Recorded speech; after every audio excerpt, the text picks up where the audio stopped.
Estamos comenzando el tema de hoy, NIF 16, arrendamientos. Vamos a estar hoy con el doctor Fernando Torres Cárdenas, como es de costumbre. Mi nombre es Alejandro Padilla. Voy a ser el moderador del día de hoy y vamos a estar cubriendo una agenda que nos va a llevar por los distintos temas que ven en pantalla. Los objetivos, alcance, reconocimiento, medición, presentación, algunos ejemplos y, como es de costumbre, al final nuestra sesión de preguntas y respuestas con el profesor Fernando. Recordarles que este espacio está patrocinado por Wigo, INET y Alianza CAP, tres empresas que se unen bajo esta iniciativa. Alianza CAP, especialistas en el mundo de la capacitación, entrenamiento, y Wigo, especialista en lo que es el software contable para contadores y estudios contables en la nube. Y tenemos a INET ERP, el software ERP robusto y flexible que se adapta a las empresas de la mediana industria. Y estas dos últimas empresas bajo el paraguas de Informa, una empresa con 45 años en Chile desarrollando soluciones tecnológicas financieras para las empresas de Chile. Sin más preámbulo, comencemos con esta sesión. Duración estimada 60 minutos y algunas cosas que deben tomar en cuenta para la sesión de preguntas y respuestas. Los que son nuevos dentro de lo que es el Informa Webinars y el uso de la aplicación de Microsoft Teams, arriba a la derecha van a conseguir un icono que es una cajita con un signo de interrogación. Ahí van a poder apretar ese icono y se les va a abrir en el panel derecho una ventana donde podrán hacer la pregunta cuando habilitemos esa opción, y simplemente escriben la pregunta en la caja que se habilita. Pueden darnos su nombre si quieren o es anónima, como sea su preferencia, y esas preguntas nos llegarán a nosotros y las estaremos respondiendo en línea al final de la sesión, en unos 15 minutos que dedicaremos a esa parte. Recordarles que, bueno, vamos a comenzar con que tienen disponible todos los libros en el portal de manuales de consulta IFRS, que vamos a presentar al final. Uno de ellos es el de implementación NIF para pymes.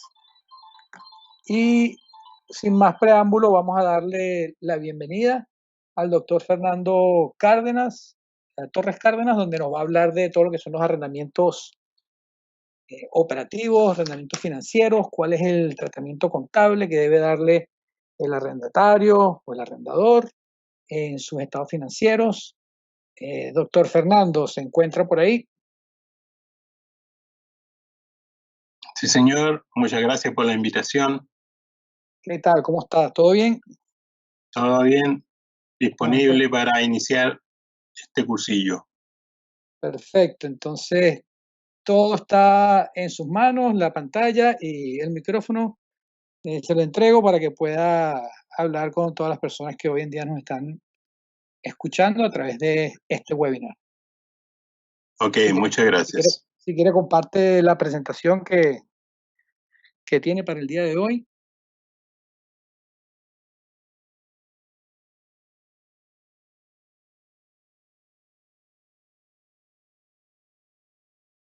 Bien, ahí me confirma. Sí, estamos empezando a verla. Sí, se ve. Perfecto, perfecto, muy bien. Bienvenidos, estimados participantes, a este webinar, arrendamiento NIF 17, hoy NIF 16. Lo que vamos a ver en estos minutos es que una norma internacional contable ha sido derogada para iniciar con una nueva normativa en donde hay cambios importantes en el tratamiento contable de un arrendamiento. Entonces, aquí hay efectos financieros en los estados financieros de la empresa, ¿no es cierto?, al hacer la convergencia de una norma internacional contable 17 a una NIF 16. Entonces, les recuerdo también que estas presentaciones van a ser entregadas a las personas de acuerdo al programa, Y también les recuerdo que hay un boletín técnico que ustedes lo pueden encontrar en Google, ¿no es cierto? El número 85. El 85 deroga los boletines técnicos 81 y 82 y señala, ¿no es cierto?, ahí la obligatoriedad de llevar contabilidad internacional, NIF para PYME, en aquellas entidades en las cuales no están obligadas a presentar sus estados financieros al público. Es decir, aquellas que no están no transan en bolsa, ¿no es cierto? Entonces, la NIF para PYME sería la normativa contable obligatoria a contar del 1 de enero del 2013.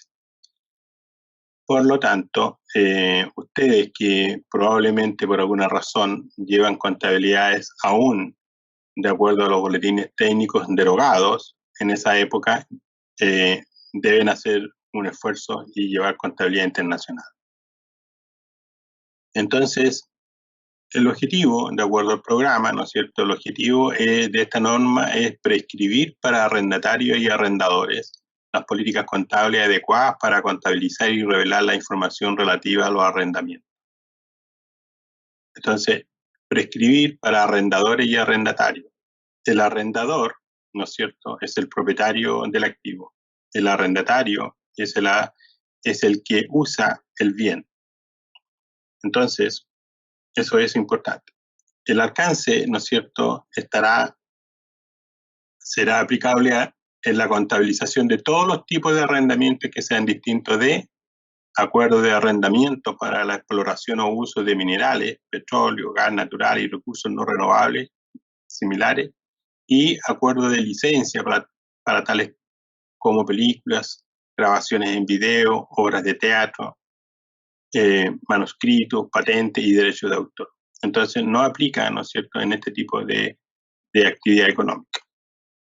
Y algunas definiciones, ¿no es cierto? El arrendamiento es un acuerdo por el que el arrendador cede al arrendatario a cambio de recibir una suma única de dinero. Y esta será pagado en cuota en un plazo determinado. Y el arrendamiento financiero es un tipo de arrendamiento en el que se transfieren, ¿no es cierto?, sustancialmente todos los riesgos y ventajas inherentes a la propiedad del activo. La propiedad del mismo, en su caso, puede ser o no transferida. Entonces, aquí nosotros tenemos una característica. El arrendamiento financiero tiene como, ¿no es cierto?, opción la compra. Y eso lo caracteriza y le asigna el nombre como un arrendamiento financiero. En el arrendamiento operativo no existe el concepto de la opción de compra. Entonces, en la NIC 17, arrendamiento, tenemos leasing financiero, donde existe la opción de compra, y existe la obligatoriedad de registrarlo en los estados financieros. El arrendamiento operativo, no existe la obligatoriedad de registrarlo en la contabilidad, ¿no es cierto?, reconocer un activo y un pasivo. Sin embargo, vamos a ver al final que la NIF 16 sí exige reconocer en los estados financieros el arrendamiento financiero y el arrendamiento operativo. Entonces, ¿qué sucede en los estados financieros al registrar, ¿no es cierto?, este activo y pasivo? Claramente vamos a ver que genera un impacto en la presentación de los estados financieros de las empresas que son altamente intensivas en el uso del leasing. En el arrendador no genera impacto mayormente. ¿Dónde genera el impacto? Está en las empresas arrendatarias. ¿Por qué? Porque el arrendamiento operativo es obligatorio revelarlo y, ¿no es cierto?, asignarles en el activo no monetario y en los pasivos corriente y no corriente la obligación. Entonces, el arrendamiento operativo se justifica reconocerlo en los estados financieros dado las grandes cantidades de dinero de transacciones a nivel mundial.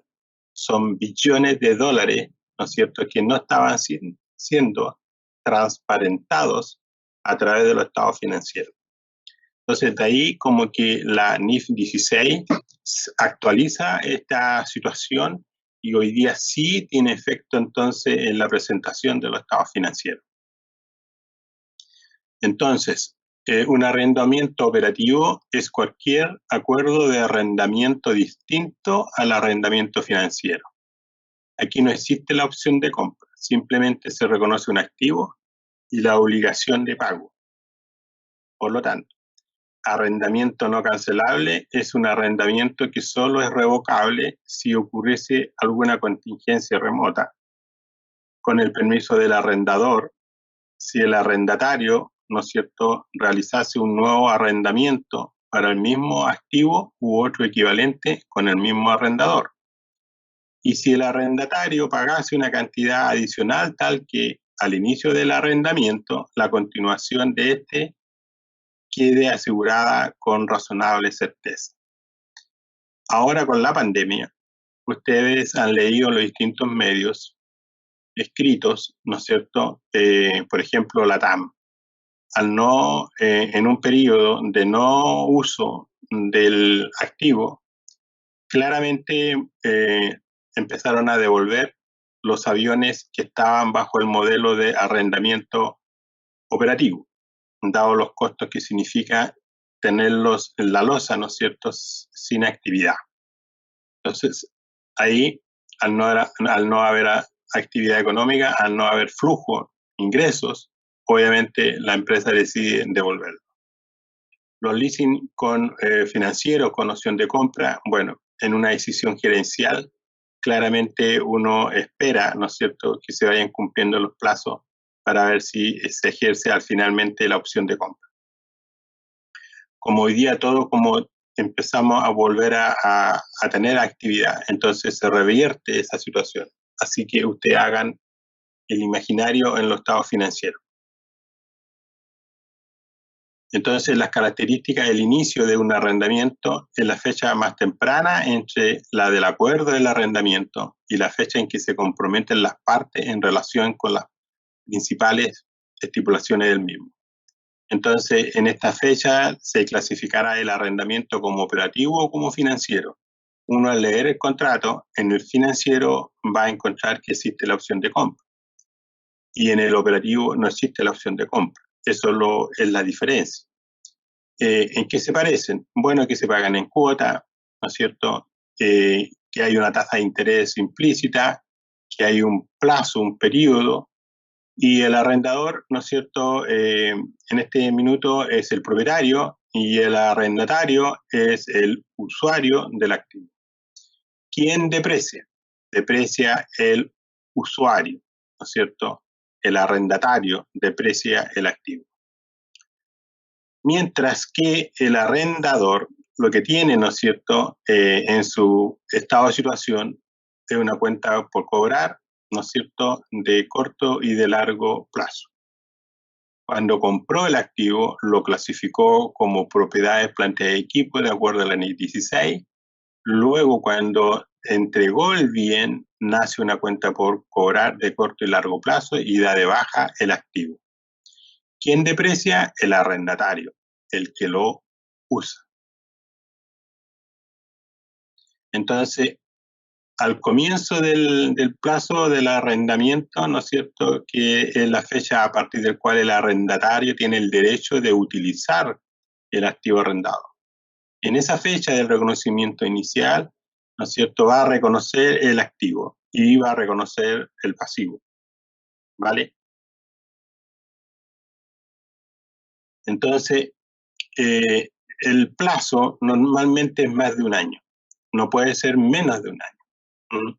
No se olvide, para que un activo se clasifique como activo inmovilizado, su durabilidad es más de un periodo, y en este caso el contrato tiene más de un periodo.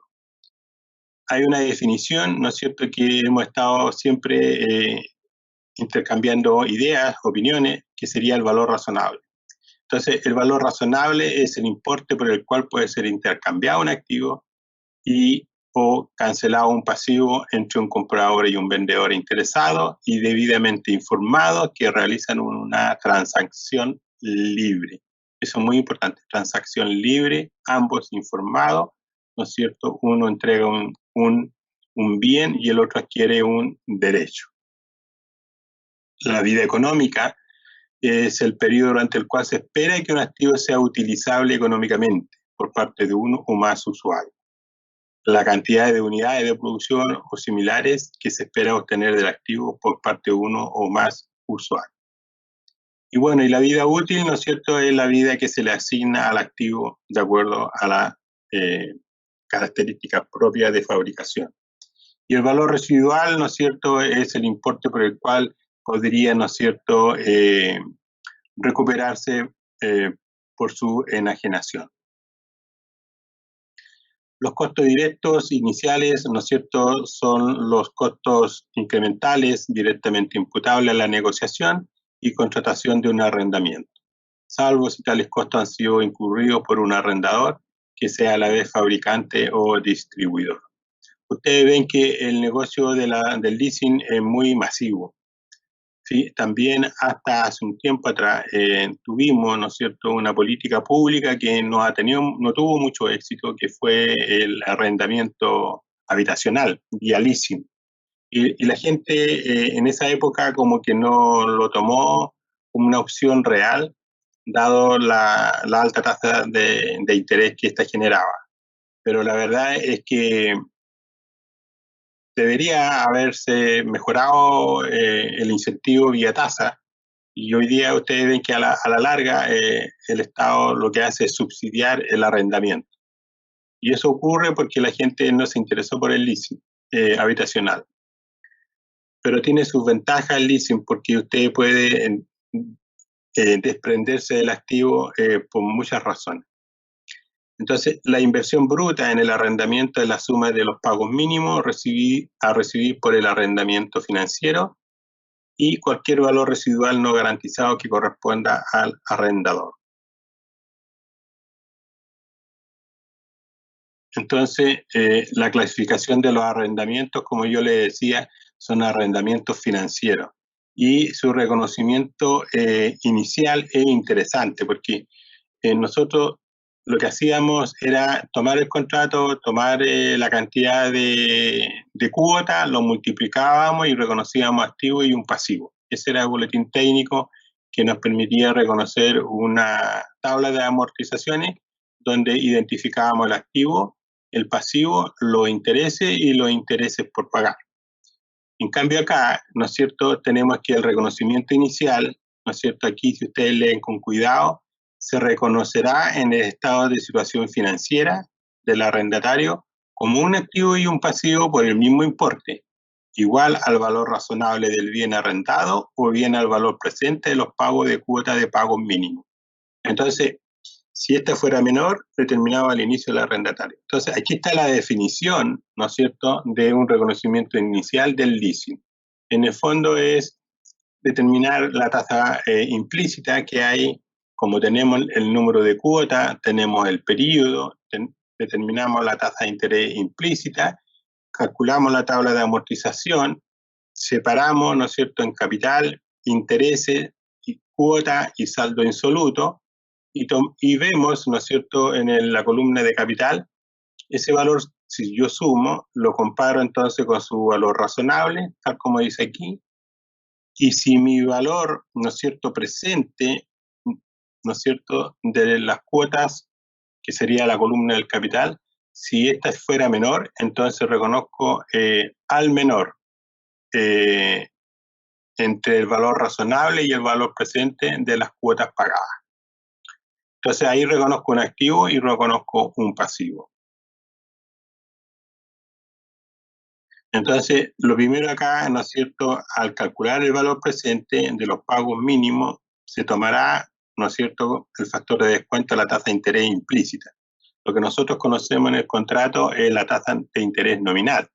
Pero si ustedes determinan la tasa implícita, si ustedes recuerdan la fórmula del valor presente, el valor presente es igual al valor futuro, en este caso, ¿no es cierto?, la sumatoria de las cuotas traído a valor presente descontado en la tasa de interés elevado al periodo. Entonces ahí tenemos la tasa de interés. Yo ahí aislamos esa tasa de interés y puedo, como conozco el valor presente y conozco los flujos, entonces puedo determinar que la tasa de interés efectiva es un poquito más alta que la tasa nominal. Con esa tasa de interés efectiva, recalculo entonces los flujos y determino el valor presente de los flujos. Si el valor presente de los flujos es más baja que el valor razonable del bien, entonces reconozco un activo por el valor actual, por el valor presente de los flujos. Entonces reconozco un activo y un pasivo. El arrendamiento financiero, ¿no es cierto? Como le explicaba, aquí tengo un arrendador y un arrendatario. Entonces, el arrendador es el dueño, el arrendatario es el uso del bien. Paga las cuotas en tiempo determinado, usa el bien y opción de compra financiera con recursos propios y entrega el bien. Esas son las características. Entonces, nosotros, lo primero que si nosotros ejercemos la opción de compra, no se olviden que el activo va a venir a un valor depreciado. Entonces yo tengo que reversar ese activo, ¿no es cierto?, y agregar la opción de compra, el último pago que se generó. Y así mantengo entonces el valor bruto más la cuota del pago, mantengo la depreciación acumulada de activo y el valor libro que ha sido, ¿no es cierto?, se ha mantenido en su valor de registro en la línea, ¿no es cierto?, del leasing financiero. Ahora tengo un leasing, ya tengo una máquina propia porque he ejercido la opción de compra, entonces todo ese registro de leasing desaparece y se reconoce arriba, se reclasifica en los activos en la cual yo tengo la propiedad. Luego acá, ¿no es cierto?, este cuadro nos muestra la relación que ocurre entre el arrendador y el arrendatario. Entonces, el arrendador y el arrendatario. Entonces, el arrendador siempre está ahí viendo las necesidades del arrendatario, cotiza y adquiere el bien, ¿no es cierto?, y lo pone a disposición del arrendatario. Insisto, el arrendador siempre va a detectar las necesidades del arrendatario y por esa razón adquiere el bien para después, ¿no es cierto?, entregar este bien en calidad de, ¿no es cierto?, de arrendamiento con el arrendatario. Entonces, el proveedor identifica el bien y asume el riesgo y beneficio del activo, el arrendatario. Y nace el contrato de arrendamiento, ¿no es cierto?, con las características que nosotros hemos señalado, un pagadero en cuota. Ahora, si yo tengo la opción de compra, entonces generamos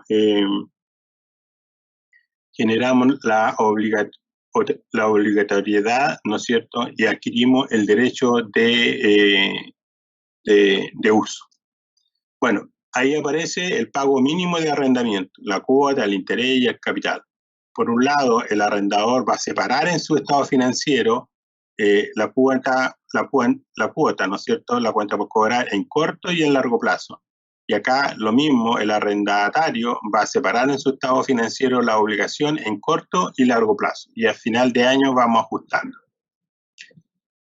Y aquí está la novedad de esta cuestión, es que los criterios de reconocimiento al inicio, no se olviden que es el menor entre la suma de las cuotas de pago mínimo y su valor razonable, el monto menor. Y la medición posterior sigue la suerte, ¿no es cierto?, de la NIT 16 o, ¿no es cierto?, la NIT 38. NIT 16, propiedades, planta y equipo, y la NIT 38, activo intangible. ¿Y qué dice ahí? Como los que han participado en webinars anteriores, vimos la NIT 16 y la NIT 38, en donde posteriormente los activos se pueden reconocer al costo o bajo el modelo del valor razonable, el reavalúo. Entonces, si es al costo, busca deterioro, y si hay deterioro, tiene efecto en resultado. ¿Cuándo habrá deterioro? Cuando el activo esté el valor libro del activo esté más alto que su valor razonable. Lo mismo pasa con la NIF 38, ¿no es cierto? Posteriormente, el reconocimiento posterior va a ser al costo o el revalúo. Si es al costo, busca el deterioro. Y si tiene deterioro, tendrá efecto en resultado. Y habrá deterioro cuando el valor libro del activo intangible esté más alto que su valor de mercado. Pero ese es cuando el activo se reconoce posteriormente a valor de costo.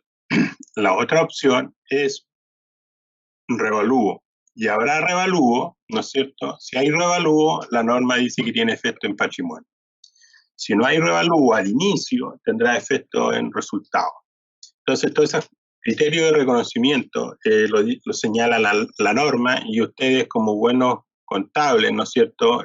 Por supuesto que probablemente ya manejan este concepto.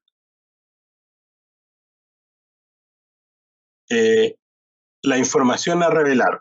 Bueno, una manera que yo siempre les propongo a ustedes, ¿no es cierto?, y en mis clases, es que una manera de entender bien cómo funciona esta normativa IFRS es bajar alguna memoria, ¿no es cierto?, que usted la va a encontrar en Google, en este caso Socobesa.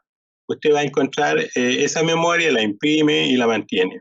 La idea es que usted trabaje con una memoria que se identifica con su principal actividad.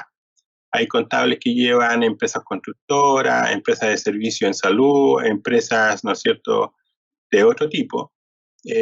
Bueno, busca esa memoria y trabaja sobre esa memoria. Y veamos cómo revela esta empresa constructora. Entonces dice, cuando una entidad del grupo es el arrendatario, arrendamiento financiero. La sociedad arrienda determinados activos fijos. Los arrendamientos de activos fijos cuando la sociedad tiene sustancialmente todos los riesgos y ventajas derivados de la propiedad. Se clasifican entonces como arrendamientos financieros. Entonces ahí nos está diciendo que tiene maquinaria, ¿no es cierto?, en sus activos que están bajo el arrendamiento financiero, es decir, existe una opción de compra. Los arrendamientos financieros se valorizan al inicio del arrendamiento al valor razonable de la propiedad arrendada o al valor presente de los pagos mínimos por el arrendamiento al menor de los dos. Como ustedes pueden ver en este párrafo de 3 líneas, nuevamente esta es memoria de Socobesa, pero ellos en su memoria agregan, ¿no es cierto?, señalan, narran, escriben este concepto que la normativa propone, ¿no es cierto? ¿Cuál es? Que se reconoce al inicio al menor entre su valor razonable y el valor presente de los pagos mínimos. Entonces ahí tienen una nueva e interesante relato para que puedan, ¿no es cierto?, trabajar dentro de la normativa contable y no dentro de los boletines técnicos que están derogados, ¿no es cierto?, hace mucho tiempo, 7 años. Cada pago por arrendamiento se distribuye entre el pasivo y la carga financiera para conseguir un tipo de interés constante sobre el saldo pendiente de la deuda. Entonces ahí está diciendo que cada vez que paga una cuota, una rebaja el pasivo y la otra, ¿no es cierto?, reconoce en resultado los intereses. Entonces, se puede escribir perfectamente y bien, ¿no es cierto?, bien narrada en lo que nosotros hacemos periódicamente con los números. Después dice que deprecia su vida útil. Lo deprecia porque lo usa, aun cuando no tiene la propiedad. Ya, no en NIF, si yo no tengo la propiedad de un activo inmovilizado, ¿no es cierto?, yo debo depreciar, y si tengo un activo intangible, ¿no es cierto?, no un activo intangible no es cierto, corriente, aun cuando no tenga la propiedad, lo tengo que amortizar. En NIF no existe el concepto de la propiedad, lo que existe es el control. Si yo tengo el control sobre el activo, si lo uso, lo deprecio. Si es un activo inmovilizado de propiedad de planta y equipo. Si lo uso, lo amortizo. Si es de característica NIF 38, activos intangibles. Entonces se deprecia durante su vida útil. si no existiese certeza razonable de que el arrendatario obtendrá la propiedad al término del plazo del arrendamiento, el activo se depreciará totalmente a lo largo de su vida útil o el plazo del arrendamiento, ¿no es cierto?, según cual sea menor. Esto quiere decir, ¿no es cierto?, que si yo, aun cuando es un contrato de arrendamiento financiero, pero yo no lo voy a comprar, entonces claramente que mi activo lo voy a depreciar de acuerdo al contrato. Si dice 3 años, lo voy a depreciar en 3 años. Y aun cuando es financiero, pero yo sé que no lo voy a comprar, el valor libre de ese activo a ese periodo es 0. Entonces, si yo sé que voy a ejercer la opción de compra, el valor libre a la fecha del contrato del arrendamiento tiene un monto que es el que yo le señalaba, que después hay que reversar todo eso y llevar las partidas a un activo inmovilizado en la cual tengo la propiedad. Entonces, eso es importante, que lo sepan. Entonces, estamos viendo lo que revela, en este caso, nuestra empresa Socobesa. De alguna manera, yo los invito a informarse sobre nuestras empresas en Chile, y ya han tenido éxito a nivel internacional, y deberíamos estar siempre como aprendiendo de su revelación de sus estados financieros. Así aprendemos cada vez. Entonces, aquí tenemos cómo se revela, ¿no es cierto?, arrendamiento financiero que menor a un año, que ya le queda menor un año, y luego más abajo tenemos, ¿no es cierto?, plazos, aquí 48, 37, 48 meses, en las cuales me indica el tipo de activo, los plazos que le quedan, la tasa de interés, la moneda en que está el contrato, sus vencimientos y sus acreedores. Entonces, ustedes lo mismo, pueden usar esta técnica, ¿no es cierto?, de revelación en la presentación de su estado financiero en notas. Entonces, las cuotas derivadas de los arrendamientos operativos se reconocerán como gasto. Y aquí es donde yo voy a pasar a otra parte, ¿no es cierto?, de mi presentación, donde los llevaré de acuerdo a la NIF 16. Les recuerdo que la NIF 17, el leasing operativo lo trata como gasto, pero ahora lo trata como un activo, ¿no es cierto?, igual que el leasing financiero. Tengo que reconocer en los estados financieros un activo y un pasivo. Entonces, por lo tanto, y lo mismo, ¿cómo se reconoce? Se va a reconocer al menor entre el valor presente y su de pago mínimo y su valor razonable cuando es operativo. Entonces, ¿cómo se revela? Bueno, antes se revelaba de esta forma el arrendamiento operativo, ¿no es cierto? Los arrendamientos en lo que el arrendador conserva una parte importante de los riesgos y ventajas derivados de la titularidad se clasifican como arriendo operativo. Los pagos de arrendamiento operativos, ¿no es cierto?, se cargan en el estado de resultados sobre una base lineal durante el periodo de arrendamiento. Entonces, los pagos, está bien, ¿no es cierto?, los pagos rebaja pasivo y se reconocen los intereses en resultados. Bueno, entonces vamos a ir acá a mi presentación, ¿no es cierto?, transacciones en venta con arrendamiento posterior. La venta con posterior arrendamiento financiero, esta es otra característica del leasing, donde vemos, ¿no es cierto?, el leaseback. Aquí es diferente al arrendamiento financiero u operativo. ¿Por qué? Porque el bien ya teníamos la propiedad, pero por un problema de dinero, de caja, de flujo, he tenido que ir al banco y proponerle una venta, ¿no es cierto? Y que nuevamente se convierte, ¿no es cierto?, en las características de un leasing. ¿Por qué? Porque existe la opción de compra. La opción la tengo yo. Si no lo compro, el banco podrá enajenarlo a un tercero. Pero el leaseback lo que permite, la característica es que el activo es de mi propiedad y por un problema de liquidez he tenido que ir y venderlo, ¿no es cierto?, y después pagar el uso del activo en cuotas, pueden ser mensuales, trimestrales, semestrales, anuales, para luego yo tener la opción de compra y volver a recuperar mi activo. Entonces las características sería el arrendatario, sería el vendedor, ¿no es cierto? Que yo vendo mi activo al banco y a la vez me convierto en un arrendatario. Y a la inversa, pues, ¿no es cierto? El adquiriente va a ser el banco y se va a convertir en un arrendador. Finalmente el flujo de dinero uno paga por el uso y el otro percibe dinero, ¿no es cierto?, por el contrato de un activo en el cual tiene la propiedad y este le genera flujos a su favor. Y las características son similares a un leasing financiero. Bueno, acá hay un ejercicio, ¿no es cierto?, completo. Aquí tenemos la ecuación donde nosotros determinamos la cuota anual, ¿no es cierto?, la opción de compra.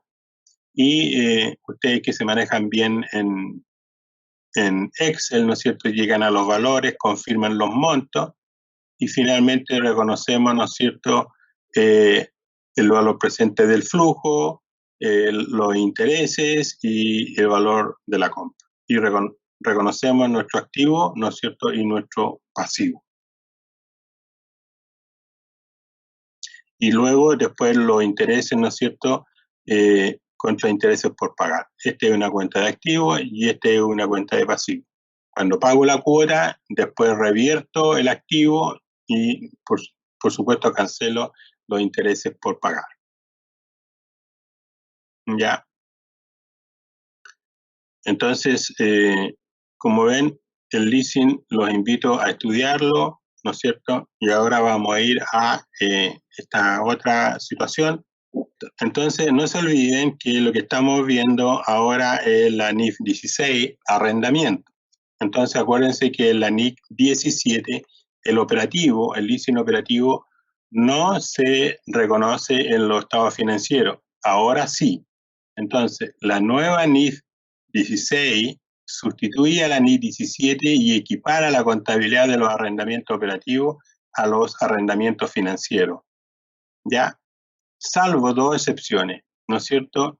Como les expliqué, todos los arrendamientos para ser reconocidos como tal tienen que ser superior a 12 meses. Y luego, por supuesto, el monto, el valor tiene que ser significativo. Y en este cuadrito, ustedes aquí ven, ¿no es cierto?, las diferencias entre la NIF 17 y la NIF 16. Aquí los arrendamientos son financieros y operativos, y en la NIF 16 todos son arrendamientos. Entonces, los costos operativos, ¿no es cierto?, son por el arrendamiento, ¿no es cierto?, en el tema del operativo. Y en la NIF 17 eran gastos. Pero ahora, ¿no es cierto?, en NIF 16, ¿no es cierto?, forma parte de un activo y de un pasivo, donde se reconoce, ¿no es cierto?, los gastos por intereses y se rebaja el pasivo al pagar la cuota. Entonces, luego acá, las amortizaciones y depreciaciones se deprecian, ¿no es cierto?, en la NIF 16 también se deprecia. En el resultado financiero se reconoce, de acuerdo a la NIF 17, gastos financieros, y en la NIF 16 también se reconoce el gasto financiero.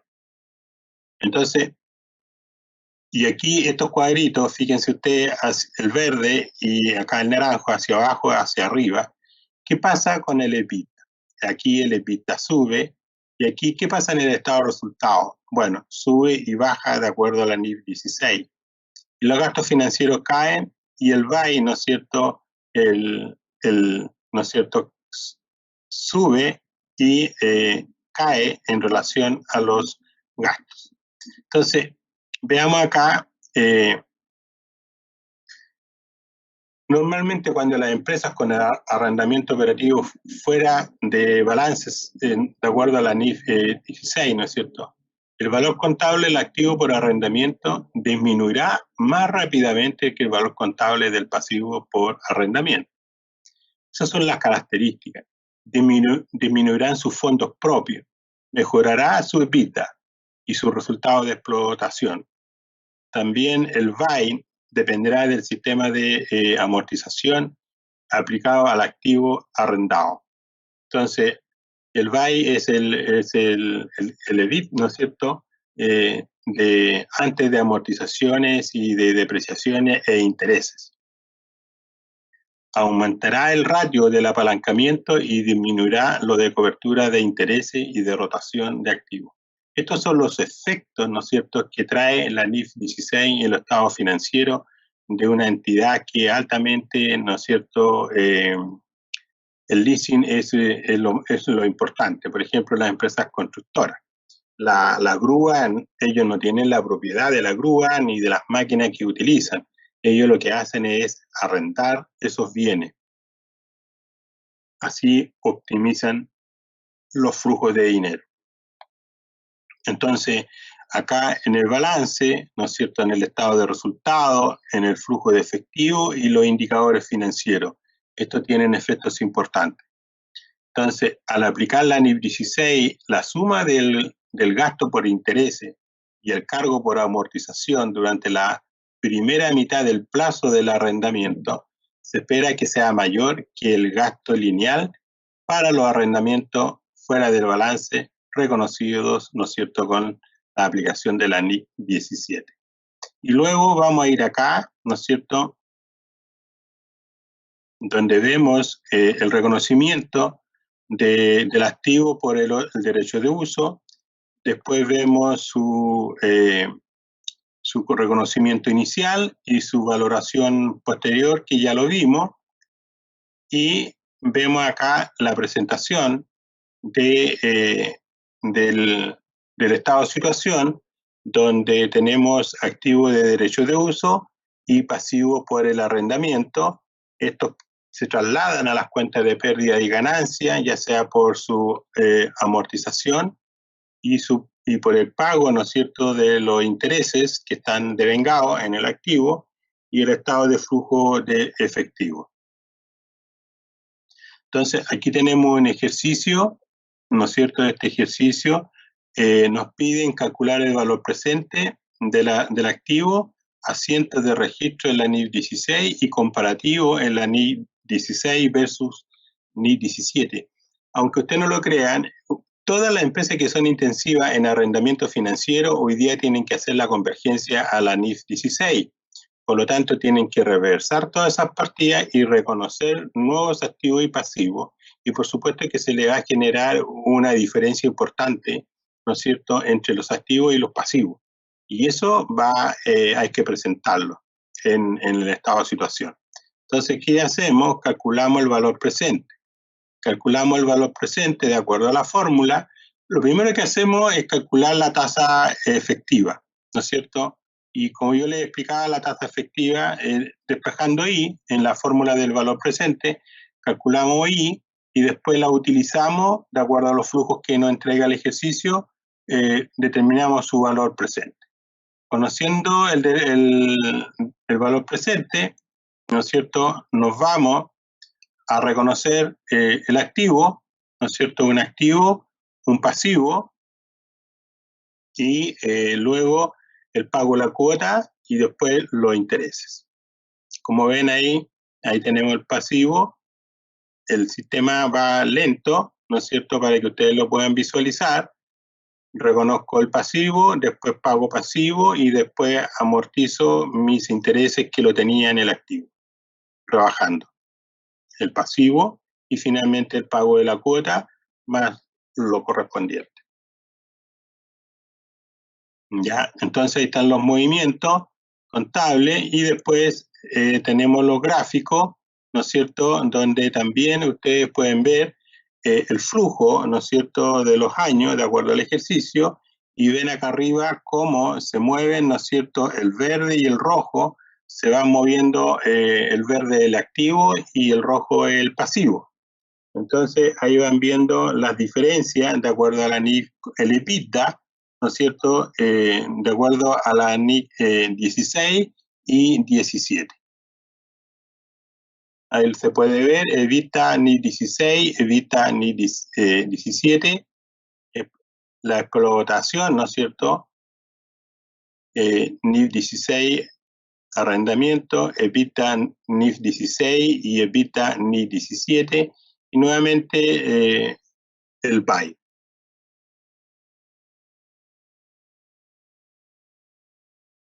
¿Qué les parece? Entonces, como ven, todo es magia y solo yo los invito a entrenarse porque ustedes tienen las herramientas para llegar a esto, y por supuesto que si tienen necesidades de contactarnos, nosotros estamos en condiciones de ayudarlos, de guiarlos para que tengan éxito con sus clientes. Muchas gracias y comenzamos las preguntas de acuerdo al programa. Excelente, don Fernando, gracias. Vamos a ver, vamos a habilitar la sesión de preguntas y respuestas. Para todos, ya pueden empezar a buscar el icono arriba a la derecha y darnos sus preguntas. Creo que ya había una por ahí publicada al inicio, pero siempre es bueno invitarlos a participar ahora para que se nutra la cantidad de preguntas que recibimos y el profesor nos pueda responder en estos 15 minutos que nos quedan. Claudio pregunta, ¿los leasing por adquisición se deben mostrar como activos con derecho de uso? Bueno, entiende que si ejerció la opción de compra, entonces ya no es un leasing, es un activo en la cual usted tiene el control y la propiedad. Por lo tanto, ahora lo que tiene que hacer es eliminar las partidas que están en el leasing y reconocer más arriba un activo en la cual tiene la propiedad y el control, reconociendo su valor de activo y su depreciación acumulada al periodo de la adquisición. ¿Llegaron más preguntas? Esa era una de las que estaba ya ingresadas. Sí, tenemos Perfecto. más preguntas. No ha llegado ninguna todavía. ¿Ninguna más? Bueno, recuerden que arriba a la derecha está el icono del signo de interrogación. Le hacen clic, se le abre la ventana del lado derecho donde dice haga una pregunta y después nos hacen llegar su pregunta sobre la temática del día de hoy para que el profesor lo pueda responder en línea y aclarar sus dudas. Lo importante, estimados participantes, es que ustedes deben saber que los boletines técnicos emitidos por el Colegio de Contadores de Chile, Asociación Gremial, están derogados. Y el boletín técnico 85, emitido por el Colegio de Contadores de Chile, señala la obligatoriedad de nuestro país de llevar contabilidad internacional y IFRS. Eso es lo importante. Lo otro es que existen las normas, ¿no es cierto?, IFRS, están disponibles en la web, en Google, ustedes las pueden buscar, bajar y aprender a estudiarlas.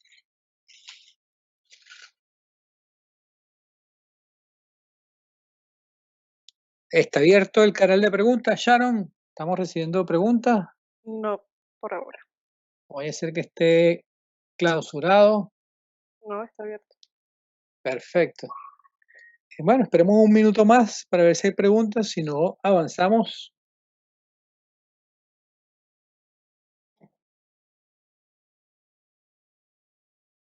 Nada. Nope. Bueno, hagamos unos anuncios y si hay preguntas las respondemos después de los anuncios.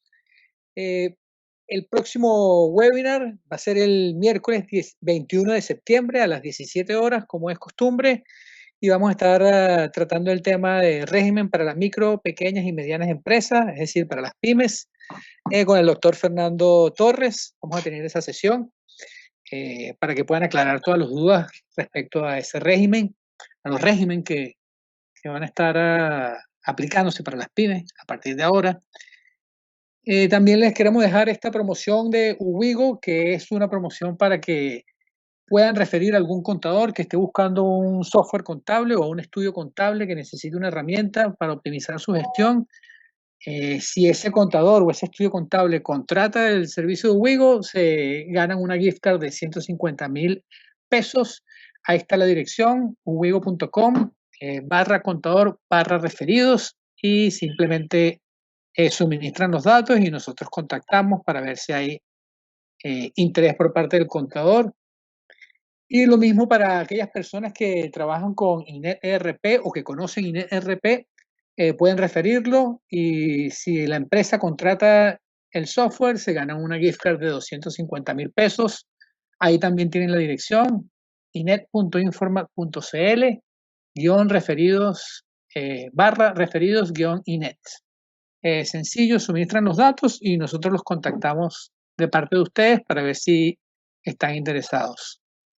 Y en manuales de consulta ifrs.cl le recordamos que hay un 25% de descuento en todos los libros que están publicados en el portal. Hay temáticas muy variadas, desde bienes de uso NIC SP a manuales de políticas contables NIF para pymes, y el que hemos estado rifando en las últimas sesiones, implementación NIF para pymes. Todos los pueden conseguir ahí en el portal con descuento y envío a su domicilio, bien sea en la región metropolitana o en regiones. ¿Tenemos preguntas ahora? No, no hay preguntas. No hay preguntas por el día de hoy. Bueno, don Fernando, hoy estuvo muy clara la presentación. Debe ser por eso que no tienen preguntas. Todo lo que tiene que ver con el Acaba de llegar arrendamiento. una. Acaba de llegar una. Buenísimo, Sí. veamos. ¿Los bienes adquiridos por leasing se deben registrar según la duración del contrato? Si es así, si tengo un activo que tenía una vida más larga que la del contrato, ¿lo tendré a un peso? Es que aquí hay un error conceptual. Mira, los leasing, ¿no es cierto? Si yo no voy a comprar la maquinaria, yo voy a depreciar el activo al mismo valor, al mismo periodo que el contrato. Por lo tanto, va a tener un valor libro al final del contrato a valor 0. No puede quedar un activo leasing financiero en un peso, porque queda en un peso cuando su tratamiento es tributario. Hoy día en NIF, ¿no es cierto?, se reconocen al final del periodo o el costo o el método de revalúo. Entonces, el concepto de un peso viene desde la depreciación tributaria. Por lo tanto, los bienes adquiridos por leasing se deben registrar según la duración del contrato. Si yo lo adquirí, ya es un leasing, es un activo en la cual tengo el control y la propiedad. Y por lo tanto es, ¿no es cierto?, un leasing en la cual tengo la propiedad y sale del estado de leasing. Por lo tanto, eso es súper importante, es anular esa partida, leasing, activo en leasing, dejarlo en 0, pasivo en leasing, dejarlo en 0, y la depreciación acumulada en leasing, dejarlo en 0, y reconocer más arriba en otro código, con otra cuenta del activo, en la cual yo tengo la propiedad, y ahí sí voy a tener un activo que va a seguir la suerte de la depreciación de la vida útil que le queda. Pero no se olviden que después que ustedes deprecian, tienen que medir su activo, ya sea el costo o el método de revalúo. Si es al costo, busca deterioro, y si hay deterioro, lo reconoce en resultado. Por lo tanto, no va a quedar nunca en un peso. Con eso estamos. Perfecto, por el día de hoy entonces no hay más preguntas. Muchas gracias, don Fernando. Ya son las 17:55. Nos vemos el próximo miércoles 21 en una nueva sesión de Informa Webinars. Muchas gracias por todo el conocimiento y la información que suministró el día de hoy. Ok, muchas gracias y nos estamos viendo en la próxima webinar. Gracias a todos los asistentes y a los que nos verán en este video posteriormente. Un abrazo y nos vemos pronto. Hasta luego.